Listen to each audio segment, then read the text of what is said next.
ಹಿಂದೂ ರಾಷ್ಟ್ರದ ಸಂಸ್ಥಾಪನೆ ಹಾಗೂ ಹನುಮಾನ್ ಜಯಂತಿ ಪ್ರಯುಕ್ತ ಹೊಸಪೇಟೆಯಲ್ಲಿ ಹಿಂದೂ ಪರ ಸಂಘಟನೆಗಳು ಸಾಮೂಹಿಕವಾಗಿ ಹನುಮಾನ್ ಚಾಲಿಸಾ ಪಠಣ ಕಾರ್ಯಕ್ರಮವನ್ನು ಆಯೋಜಿಸಿದ್ದವು.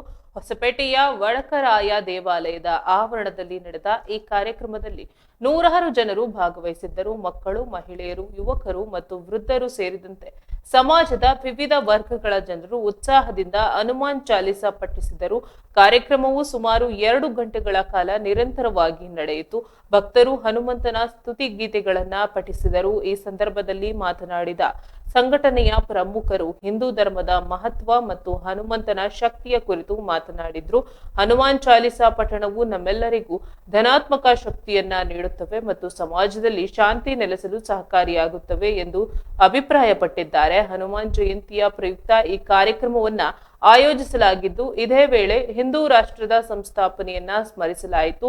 ಈ ಕಾರ್ಯಕ್ರಮದ ಮುಖ್ಯ ಉದ್ದೇಶ ಹಿಂದೂ ಧರ್ಮದ ಸಂಸ್ಕೃತಿಯನ್ನ ಎತ್ತಿ ಹಿಡಿಯುವುದು ಮತ್ತು ಜನರಲ್ಲಿ ಧಾರ್ಮಿಕ ಭಾವನೆಯನ್ನ ಹೆಚ್ಚಿಸುವುದಾಗಿತ್ತು.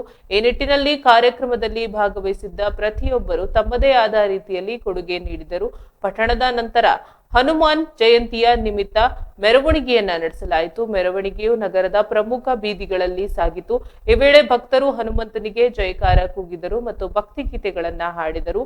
ಮೆರವಣಿಗೆಯಲ್ಲಿ ವಿವಿಧ ಸಾಂಸ್ಕೃತಿಕ ತಂಡಗಳು ಭಾಗವಹಿಸಿದ್ದವು. ಇದು ಕಾರ್ಯಕ್ರಮಕ್ಕೆ ಮೆರುಗು ನೀಡಿತ್ತು. ಒಟ್ಟಾರೆಯಾಗಿ ಈ ಕಾರ್ಯಕ್ರಮವು ಧಾರ್ಮಿಕ ಉತ್ಸಾಹ ಮತ್ತು ಸಮಾಜದ ಒಗ್ಗಟ್ಟಿಗೆ ಸಾಕ್ಷಿಯಾಯಿತು.